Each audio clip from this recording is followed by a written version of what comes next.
हम बात कर रहे थे माइंड कंडीशनिंग की। मैं माइंड कंडीशनिंग को समझने से पहले हमें ये समझना है कि बच्चे की ज़िंदगी में जो उसके साल ब साल की ग्रोथ है वो कैसे होती है। माँ के पेट से, अच्छा मज़े की बात है, मुझे एक बात बताओ यार, आप लोग शायद आप लोगों को बेहतर पता होगा मुझसे। जब बच्चा पैदा होता है तो सबसे पहले डॉक्टर कैसे बताते हैं कि आपका बच्चा जो है वो अब हेल्दी है? कभी सोचा है इसके ऊपर? पैदा होने से मतलब जब पेट में होता है माँ के, मूवमेंट्स दिखाता है, मूवमेंट्स दिखाता है अल्ट्रासाउंड से। अल्ट्रासाउंड से क्या दिखाते हैं, क्या सुनाते हैं, क्या बताते हैं? Heart beat. चौथे महीने में हार्ट बीट आना शुरू हो जाती है, ठीक है। बेहतर है दिल के साथ रहे पासबान अकल, लेकिन कभी कभी इसे तन्हा भी छोड़ दे। अभी की रिसर्च ने प्रूव कर दिया है, मैं तो ये बात बड़े अरसे से कहता हूँ, लेकिन ये रिसर्च अब बांगे दोहर लोग कहने लगे हैं। हमारी बॉडी में 3 न्यूरॉन सेंटर्स हैं, ब्रेन, हार्ट एंड गट। 3 जगहों पर हमारे दिमाग हैं हमारे जिस्म में, ठीक है। अब दिल की धड़कन सुनवाई जाती है बच्चे की पैदाइश पे, तो वो बच्चे का दिमाग तो बना नहीं होता, दिमाग तो जाके 6ठे महीने में बनता है। तो वो कैसे ज़िंदा रहता है अगर दिमाग ना हो तो? अगर न्यूरॉन्स नहीं होंगे तो कैसे ज़िंदा रहेगा, राइट नाउ। ये मैं इसलिए बता रहा हूँ कि जापान में जिस तरह बच्चे की उम्र जो है वो प्रेगनेंसी के दिन से लिखी जाती है। सो बच्चा उनका जो अगर 1 साल का होगा वो 1 साल का नहीं है, वो 1 साल 9 महीने का है, ठीक है। सो हमारे यहाँ ये कॉन्सेप्ट ये है कि जब बच्चा माँ के पेट में है, या बच्चा सो रहा है, या बच्चा जाग रहा है, बड़ा भी हो गया है, तो क्या फ़र्क पड़ता है, बच्चे को सुला के लड़ भिगड़ लेंगे। यहाँ ये चीज़ समझनी बड़ी ज़रूरी है। जब बच्चा माँ के पेट में होता है, उसका ब्रेन या उसके जो न्यूरॉन्स हैं, मैं ब्रेन नहीं कहूँगा, मैं न्यूरॉन्स कहूँगा, वो हाफ साइकिल पे वाइब्रेट कर रहे होते हैं। जिस तरह हमारा दिल धड़कता है ना, हमारा ब्रेन वाइब्रेट करता है। अब माँ के पेट से बच्चा, और ये मैं इसकी मिसाल यहूद से दूंगा, आजकल के यहूदियों से।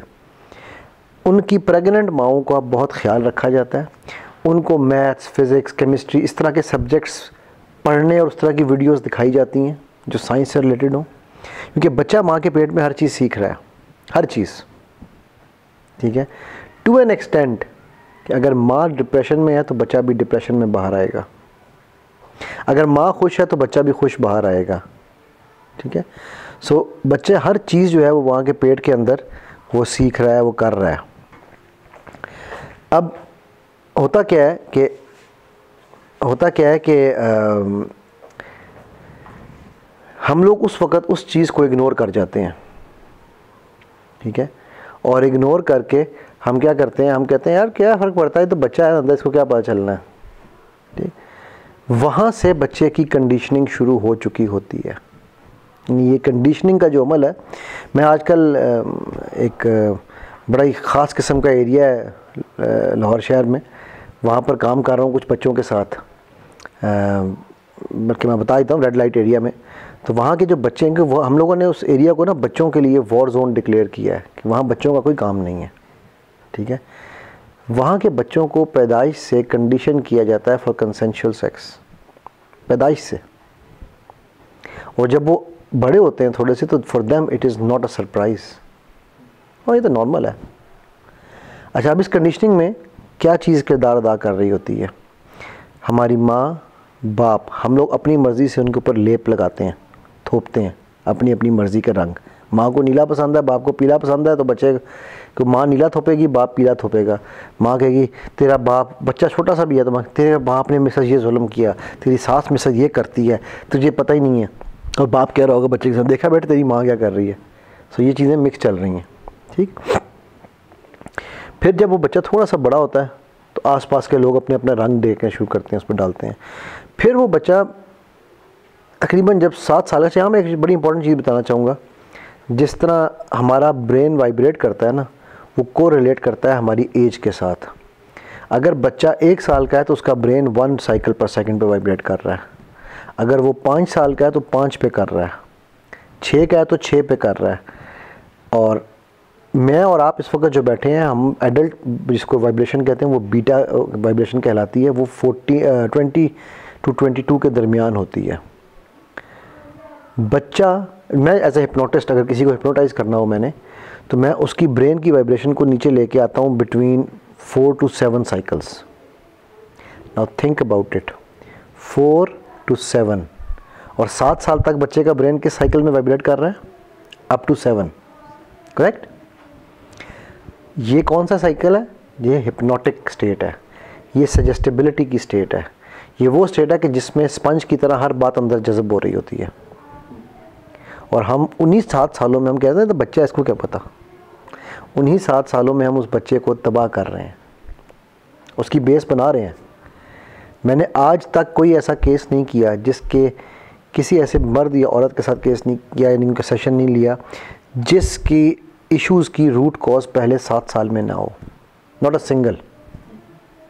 ठीक है, अच्छा अब वो 7 साल तो हमने ज़ाया कर दिए। नमाज़ पढ़ने का हुक्म इस्लाम ने कब दिया? 7 ईयर्स। और सख्ती का हुक्म कब दिया? 10 ईयर्स। मैं तो यहाँ सख्ती के लफ्ज़ को मैं थोड़ा क्लैरिफाई कर दूँ, वो दरबू का जो लफ्ज़ है ना उसका मतलब चपेड़ मारना नहीं है, ये भी दरबू है, ये भी दरबू है। ठीक है, सख्ती का एहसास दिलाना। सख्ती का मतलब है यार आप अमल, अगर आपने पहले 7 साल खुद अमल करके दिखाया है तो आपको अगले 70 साल भी कुछ करने की ज़रूरत नहीं है। ठीक है, यानी कि ये वो चीज़ है कि जो हज़रत नूह अलैहिस्सलाम के घर काफिर पैदा हो जाए तो वो एक अलग बात है, फिर तो ना आप नूह हैं ना वो उस तरह का काफिर आपके घर आ रहा है। ठीक है, सो इसलिए उसके अलावा इसका कोई सच नहीं है। सो ब्रेन की एक होती है मिड रेंज, जिसको हम कहते हैं 10 वाइब्रेशंस, इसे हम कहते हैं alpha state of the brain. Alpha state वो है जहाँ पे you get connected with the spiritual world, जो आपकी रूह की इस वाइब्रेशन स्टेट है। So your connection is with the आलम अरवा, with the energy world. This law of science के स्टूडेंट्स बैठे हो, law of conservation of energy क्या है? Energy can be transform one form to the other but it can not be destroyed और made. ठीक है, सो वो जो है ना 10 के ऊपर, मैंने आपको शायद बताया था पहले भी एक बात कि मैं यहाँ सिल्वा के जो मेरे स्टूडेंट्स हैं, हम लोगों के घर देख लेते हैं, लोगों के भी इलाज कर लेते हैं। हम लोग अपने ब्रेन को अल्फ़ा पे ले जाते हैं और ले जाकर फिर वहाँ से हम एनर्जी के वर्ल्ड के ज़रिए कनेक्ट होते हैं। ना हमारे पास कोई जिन है, ना मुवक्कल है, ना पीर है, ना मंगल है, ना बुद्ध है। ठीक, अच्छा अब वो एनर्जी स्टेट जो है ना वो प्योरिटी की स्टेट है, जिसमें आपके सारे कनेक्शन एनर्जी के साथ हैं। 10 साल का बच्चा बाय डिफ़ॉल्ट उस स्टेट पे होता है। अब सोचो ना कि हम जुल्म किस किस एज पे कर रहे हैं बच्चों के साथ, पहले 7 साल तबाह कर दिए। अच्छा अब इसको इस्लाम से कोरिलेट करो कि 7 साल तक नमाज का कुछ भी नहीं कहा गया, 7 साल पे नमाज का हुक्म दिया। क्यों? क्योंकि अब बच्चा हिप्नोटिक स्टेट से निकल कर एक्शन स्टेट में आ रहा है। एनर्जी, अब उसका कनेक्शन बन रहा है स्पिरिचुअल वर्ल्ड के साथ। तो अब वो स्पिरिचुअलिटी की तरफ जब आएगा तो उसको सख्ती का मतलब ये कि अब वो उस एज में वो उन आदत को जो उसने पहले उनको हमने सिखाई है उनको पक्का करना चाहिए। अब उसको 10 क्रॉस करता है जब 11, 12, 13, 14 पे आकर वो एडल्ट बन जाता है, उसकी एडल्ट वाइब्रेशंस आ जाती हैं, ब्रेन एडल्ट वाइब्रेशन ले लेता है। वो अलग बात है, आजकल एडल्टहुड 12-13 पे भी बच्चों को आ जाता है। ठीक है, सो ये इतनी ज़बरदस्त साइंस है इसको समझना ज़रूरी है। और हम थ्रू आउट कंडीशनिंग कर रहे हैं अप टू 14 ईयर्स। किस किस्म की? बच्चा है, इसको क्या पता, उसकी शख्सियत को मजरूह किया जा रहा है। कर नहीं सकते तुम यार तुम चुप करो ना, तुम तो बच्चे हो। आई मीन फूल बड़ों की बातों में नहीं बोला करो, ये आम चल रहा होता है ना। ठीक है, तुम्हारा क्या काम है बड़ों से? और उसकी शख्सियत को कम्प्लीटली हम डिस्ट्रॉय कर रहे होते हैं। अच्छा फिर उसमें मज़ीद जुल्म क्या है? हम सिर्फ उसकी एक्सटर्नल शख्सियत को डिस्ट्रॉय नहीं कर रहे हैं, हम 10 साल की एज में आके, जब वो 9 से 11 की एज में है, क्योंकि जो ये वाइब्रेशन है ये बिटवीन 9 to 11 होती है, इन 3 सालों में हम उसका स्पिरिचुअल कनेक्शन भी डिस्ट्रॉय कर रहे हैं। हमने फिजिकल भी डिस्ट्रॉय कर दिया, स्पिरिचुअल भी डिस्ट्रॉय कर दिया। अब उसका वो ट्रस्ट जो उसका स्पिरिचुअलिटी के थ्रू बिल्ड होना चाहिए था, अल्लाह के साथ कनेक्शन बनने का, वो भी डाउट में आ गया। NLP के अंदर हम एक काम करते हैं जिसे हम ये कहते हैं कि अगर आपने किसी को किसी चीज़ से छुड़ाना है ना, उसको कोई लिमिटिंग बिलीफ है, उसका लिमिटिंग बिलीफ्स कई तरह का, उसमें एक लिमिटिंग बिलीफ वो है जो आपको नीचे को खींच रहा है। ठीक है, तो उसका लिमिटिंग बिलीफ अगर तोड़ना है ना, बड़ी वो स्ट्रॉन्ग बिलीफ है, तो उसको डाउट डाल दो उसके अंदर। शैतान क्या काम करता है? शक डालता है, शुबहात डालता है, राइट। इसी तरह आपने बच्चे की स्पिरिचुअलिटी के ऊपर डाउट डाल दिया उस दौरान में। अब वो बच्चा जब बड़ा हो रहा है तो वो आप पे तो वैसे ही ट्रस्ट नहीं करता, क्योंकि आपने खुद झूठ बोलना है, उसको कह रहे हैं झूठ ना बोल।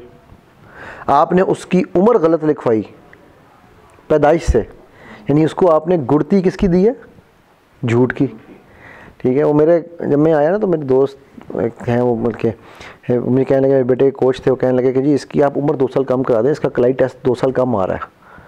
मैंने कहा जी उससे क्या होगा? कहते जी ये क्रिकेट 2 साल ज़्यादा खेल लेगा, वो क्रिकेटर है मेरा बेटा, ये बड़ा जो आया था। मैं कहा अच्छा फिर क्या होगा? फिर ये अंडर 19 ज़्यादा खेल जाएगा। मैं कहा फिर क्या होगा? फिर ये शायद पाकिस्तान टीम में जल्दी आ जाएगा। मैं कहा फिर क्या होगा?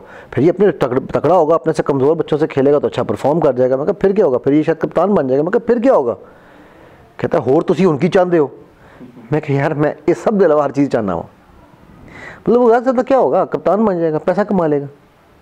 बट उसको गुड़ती मैंने झूठ की दे दी है ना, अब वो सारी ज़िंदगी झूठ में ही रहेगा। फिर मैं ये कहूँ कि मेरा बच्चा झूठ क्यों बोलता है, और फिर मैंने उससे कहा, मैंने कहा जी आपने मुझसे कुछ दिन पहले कहा था कि मेरा बेटे को सेशन चाहिए, वो झूठ बहुत बोलता है, तो आपने उसकी एज कितनी लिखवाई हुई है काम? नहीं मैंने तो 3 साल ही काम कराई है। ठीक है, सो बड़ी सिंपल सी हम कंडीशनिंग की जब बात करें ना, अच्छा अब इस सारी कंडीशनिंग में, ये तो हमारी घर के अंदर कंडीशनिंग हो रही है, इस सारी कंडीशनिंग में एक रोल बहुत इम्पॉर्टेंट है, और वो है हमारे हज़रत क्या उसको मैं कहूँ, उसका नाम बड़ा मज़ेदार है, सैटर्न बॉक्स का। अगर हम उसको एज अ सैटर्न बॉक्स देखें, सैटर्न बॉक्स पता क्या होता है? हज़रत टीवी अलैहिस्सलाम। पहले गूगल अलैहिस्सलाम थे, अब टीवी अलैहिस्सलाम, मतलब पहले टीवी अलैहिस्सलाम थे, अब गूगल अलैहिस्सलाम है। ठीक है, बल्कि रहमतुल्लाह अलैहिस्सलाम तो नहीं कहना चाहिए शायद, रहमतुल्लाह अलैहि। ठीक है, वो भी एक ही बात है। तो ये जो है वो चाहे यूट्यूब के थ्रू हो चाहे किसी के थ्रू हो, मैं हैरान हो गया यार उस दिन देख के हम किन को ग्लोरीफाई कर रहे हैं। मैंने शायद पहले भी आप लोगों से शायद बात कर रहा था कि एक प्रोग्राम आता होता है वो American idol, Pakistan idol, Indian idol. इसका मतलब क्या है? आइडल का क्या मतलब है? बुत, बुताने वहमो गुमा, हम खुद बुत बना रहे हैं ना अपने, करेक्ट? तो पर्सनैलिटी तो ना हुई ना। ठीक है, सो अब हमारा जो मीडिया है वो बड़े सटल किस्म के, हम कहते हैं सबलिमिनल मैसेजिंग। सबलिमिनल मैसेजिंग पता क्या होती है? मतलब एक चीज़ दिखा के उस पे मैसेज छोड़ देना। सामने आपको नज़र आ रहा है हीरो हीरोइन जो है ना वो खड़े में है समुंदर के पीछे, सामने पीछे आपको नज़र आ रही है जनाब पेप्सी, कोक, सारों के इश्तिहार नज़र आ रहे हैं। ठीक है, वो सबलिमिनल मैसेजिंग होती है। और ब्रेन, आपका कॉन्शियस ब्रेन, आप साइकोलॉजी के स्टूडेंट हो, कॉन्शियस ब्रेन कितने बिट्स प्रोसेस करता है इन्फॉर्मेशन के 1 मिनट में? मतलब एक वक्त में कितने प्रोसेस कर रहा होता है? मल्टीपल होते हैं। कितने? चलो सब कॉन्शियस या अनकॉन्शियस कितने करता है? इससे ज़्यादा करता है। 70% है, ना सॉरी, सबकॉन्शियस 95% है, कॉन्शियस 95%। बिट्स, मैं बिट्स की बात कर रहा हूँ। एक वक्त में आपके कॉन्शियस ब्रेन की कोई औकात नहीं है, एक वक्त में between 7 to 9 bits of information process कर सकता है जी। किसी का +- 7 होगा, किसी का +- 9 होगा। मैं अभी एग्जांपल ले लेते हैं ना। सब्जियां खाते हो? नाम गिनवाओ। ये तो इधर ही भूत हो गया। मैथ्स पढ़ा था? क्या पढ़ते हो आप? सब्जेक्ट क्या है? मैथ्स पढ़ा था मैट्रिक में? टीचर का नाम क्या था? एकदम कहाँ से रिट्रीव किया आपने? अनकॉन्शियस ब्रेन से। 2 billion bits of information process करता है एक वक्त में जी। ठीक है, और हमारी फने खानी किस पे है? कॉन्शियस। बस 7 to, उसकी औकात ही कितनी है? किसी की 5, किसी की 9। 7 + -2, that's all what it does.